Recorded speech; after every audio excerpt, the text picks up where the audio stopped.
नमो नमः। जयतु संस्कृतम जयतु भारतम। मित्रों, साथियों, मैं आपका साथी डॉक्टर अभिनव उपाध्याय आपका हार्दिक स्वागत अभिनंदन करता हूं संस्कृत कक्षा में। तो आइए साथियों, आज की इस वीडियो में हम पढ़ने वाले हैं हल संधि, व्यंजन संधि। संधि के हमने 3 भाग जाने थे, स्वर संधि, व्यंजन संधि और विसर्ग संधि। तो स्वर संधि के बारे में हम जान चुके हैं, पढ़ चुके हैं। यदि आपने स्वर संधि से संबंधित वीडियो नहीं देखे हैं तो आप हमारे चैनल पर जाकर स्वर संधि के सभी वीडियो को जरूर देखें। आज हम जानेंगे हल संधि के बारे में। तो आइए बिना किसी देरी के आज के विषय की हम शुरुआत करते हैं। हल संधि, जिसे हम व्यंजन संधि कहते हैं, यानी हल वर्णों से हुई संधि को हल संधि कहते हैं। तो आइए किसे कहते हैं हल संधि, इसके बारे में हम यहाँ पर विस्तार से चर्चा करते हैं। तो हम कह सकते हैं यहाँ पर, यदि हम इसे परिभाषा के रूप में जानें तो हम इसे इस प्रकार कह सकते हैं कि व्यंजन, तो आप इसे एक दोहे के माध्यम से यहाँ पर आप समझ सकते हैं। दोहा कहता है यहाँ पर, व्यंजन के यदि बाद में व्यंजन या स्वर आय, व्यंजन संधि हो वहाँ भेद अनेक बताए। फिर एक बार दोबारा साथियों आपके लिए, जिससे कि आप याद कर सकें। व्यंजन के यदि बाद में व्यंजन या स्वर आए, व्यंजन संधि हो वहाँ भेद अनेक बताए। इस प्रकार से व्यंजन संधि का यही अभिप्राय है कि व्यंजन के बाद यदि व्यंजन या स्वर हो तो वहां व्यंजन संधि कहलाती है। अर्थात संधि के पहले पद का अंतिम अक्षर व्यंजन यानी हल वर्ण होना जरूरी है। जिस प्रकार से आपने जाना था कि संधि के जहां पर संधि होती है वहां पर 2 पद होते हैं, दोनों पद सार्थक पद होते हैं। जिन पद का कोई अर्थ होता है वो वहां पर उन पदों में संधि होती है। पदों के अंतिम वर्ण यानी प्रथम पद के अंतिम वर्ण और द्वितीय पद के प्रथम वर्ण के मिलने पर जो विकार आता है उसे हम संधि कहते हैं। तो इस व्यंजन संधि में यहीं पर कह रहा है, ये क्या कह रहा है कि संधि के पहले पद का अंतिम अक्षर व्यंजन होना जरूरी है। यानी द्वितीय पद का जो प्रथम वर्ण है वह स्वर भी हो सकता है और वह व्यंजन भी हो सकता है तो चलेगा, लेकिन प्रथम पद का जो अंतिम वर्ण है वह 100% रूप से व्यंजन वर्ण ही होना चाहिए। वो कैसे, तो देखिए आपके सामने उदाहरण है जगत धन ईशः। जगत धन ईशः, कुछ पद आपके सामने दिए हुए हैं जिन्हें आप देखेंगे। दूसरा पद है दिक धन गजः। दिक धन गजः। और भी आप उदाहरण यहां पर देख सकते हैं, सत धन चित। सत धन चित। तो यहां पर आप देखेंगे कि दिक धन गजः दिग्गजः, जगत धन ईशः जगदीशः। इस प्रकार से यहां पर पद बन रहा है सत धन चित्तः सच्चित्तः। तो यहां पर हम इसको इस प्रकार से समझेंगे कि इस व्यंजन संधि में जब प्रथम पद का अंतिम वर्ण व्यंजन होगा तो यहां पर व्यंजन संधि होगी। तो अब इस व्यंजन संधि में जो हमने दोहा पढ़ा था उसमें कहा था भेद अनेक बताए, यानी व्यंजन संधि के भेद अनेक बताए हैं। तो वो कौन कौन से भेद हैं, तो आइए यहां पर हम उनका विभाजन कर सकते हैं कि ये व्यंजन संधि प्रायः 10 प्रकार से इसको विभाजित किया जा सकता है। तो वह 10 प्रकार कौन कौन से हैं। इससे पहले आपने स्वर संधि के प्रकारों में हमने 8 प्रकार को जाना था। स्वर संधि के 8 प्रकार कौन कौन से थे? दीर्घ संधि, गुण संधि, वृद्धि संधि, यण संधि, अयादि संधि, पर रूप संधि, पूर्व रूप संधि, प्रकृति भाव संधि। ये तो हमने स्वर संधि के प्रकार जाने थे। अब हम यहाँ पर जान रहे हैं व्यंजन संधि के प्रकार। तो यहाँ पर हमने व्यंजन संधि के 10 प्रकार हम यहाँ पर कर सकते हैं। तो वह 10 प्रकार कौन कौन से हैं, तो मैं आपको यहाँ पर क्रमशः इनके नाम बताता हूँ। फिर इनमें से आज हम एक प्रकार के बारे में, ष्टुत्व संधि के बारे में आज हम यहाँ पर पढ़ने वाले हैं।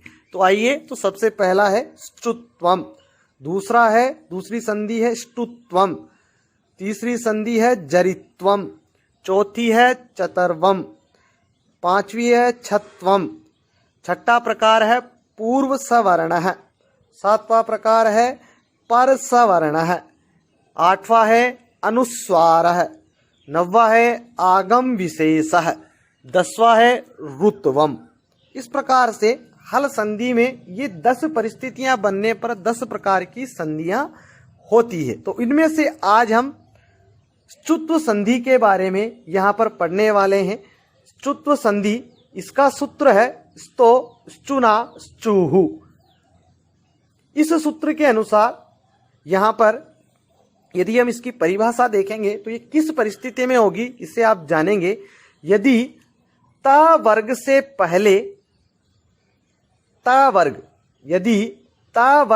पहले या बाद में स या च वर्ग आवे तो श को श और त वर्ग को च वर्ग हो जाता है, उसे ही ष्टुत्व संधि कहते हैं।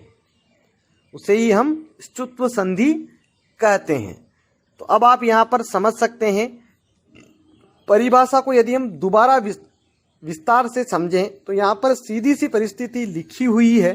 सीधी सी परिस्थिति ये यहाँ पर कह रही है कि स या त वर्ग से पहले, यानी स दंत सकार या त वर्ग से पहले, अब त वर्ग से पहले या बाद में, या तो त वर्ग के पहले हो या बाद में, यदि स अथवा च वर्ग हो। अब यहाँ पर हम सबसे पहले देखेंगे कि त वर्ग कौन सा है। त वर्ग में 5 वर्ण आते हैं, त, थ, द, ध, न, और च वर्ग में आते हैं च, छ, ज, झ, न।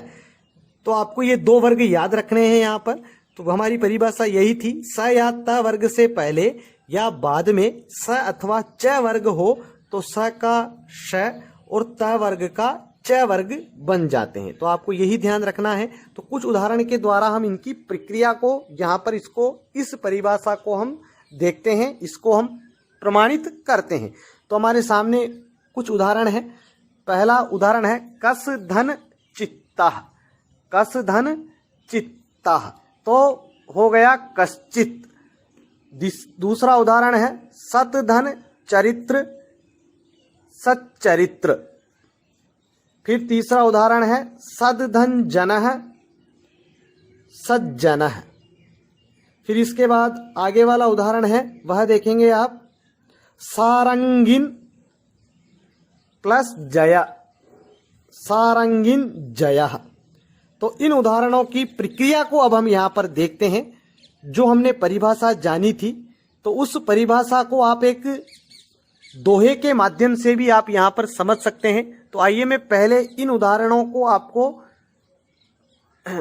हम जब समझें उससे पहले हम एक दोहा जानते हैं। इस दोहे के माध्यम से अब हम इन उदाहरणों पर चर्चा करेंगे। तो दोहा है ष्टुत्व संधि का, जिसे आप याद रखेंगे, सत वर्ग के परे अग्र यदि सच वर्ग आ जाय, स का सत वर्ग का च ही वर्ग बन जाए।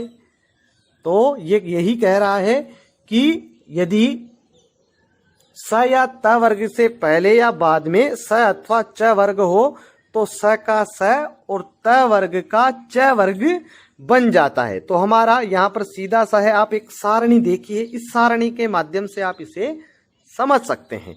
यदि स होगा तो श हो जाएगा, त होगा तो त के स्थान पर च हो जाएगा, थ होगा तो थ के स्थान पर छ हो जाएगा, यदि द होगा तो द के स्थान पर ज हो जाएगा, यदि ध होगा तो ध के स्थान पर झ हो जाएगा, यदि न होगा तो न के स्थान पर इए हो जाएगा। तो अब इनको जो हमने उदाहरण देखे थे उन्हें अब हम एक एक करके उनके बारे में हम देखते हैं। तो हमारा पहला पद था कस धन चित। तो यहाँ पर आप देखेंगे कि प्रथम पद का जो अंतिम वर्ण है वह हमारा व्यंजन है, व्यंजन वर्ण है। जो हमने पढ़ा था व्यंजन संधि के नियम में कि प्रथम पद का अंतिम वर्ण व्यंजन होना ही चाहिए। तो यहाँ पर व्यंजन है और हमारी चुत्व संधि के अनुसार यहाँ पर स है और उसके बाद में च आ रहा है। कौन सा च आ रहा है? चित का च। तो यहाँ पर आप देखेंगे कि स के स्थान पर अब हम इसको यहाँ पर परिवर्तन करेंगे और श कर देंगे तो कश्चित यहाँ पर हो जाएगा, क्योंकि यहाँ पर पहले दंत सकार है, दंत सकार की जगह पर यहाँ पर तालव्य, ये दूसरा सकार हमें यहाँ पर रखना है।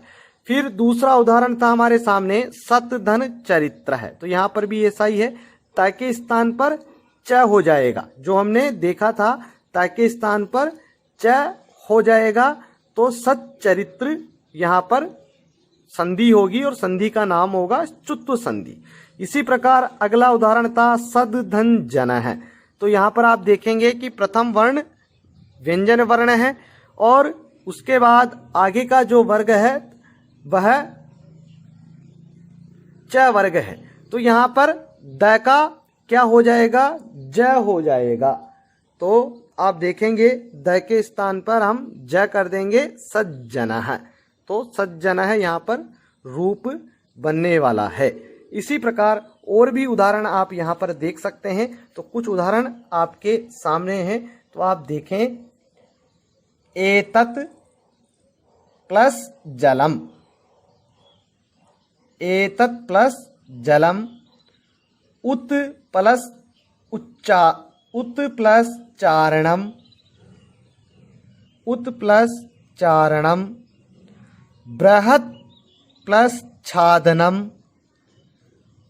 बृहत् प्लस छादनम,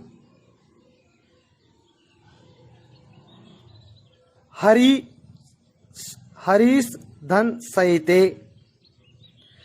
तो आइए अब देखते हैं। पहला उदाहरण था हमारा यहीं पर एतत् धन जलम। तो त का यहाँ पर देखेंगे आप, एतत् है तो यहाँ पर जलम, एतत् जलम हो जाएगा। उच्चारणम, त का च हो जाएगा उच्चारणम, उच्चारणम। बृहच्छादनम, त का च हो जाएगा बृहच्छादनम। हरिष्येते, शकार का शकार हो जाएगा हरिष्येते। इस प्रकार से चुत्व संधि में यह प्रक्रिया होती है। आज आपने चुत्व संधि के बारे में जाना। आगे हम व्यंजन संधि के अन्य प्रकार के बारे में जानेंगे।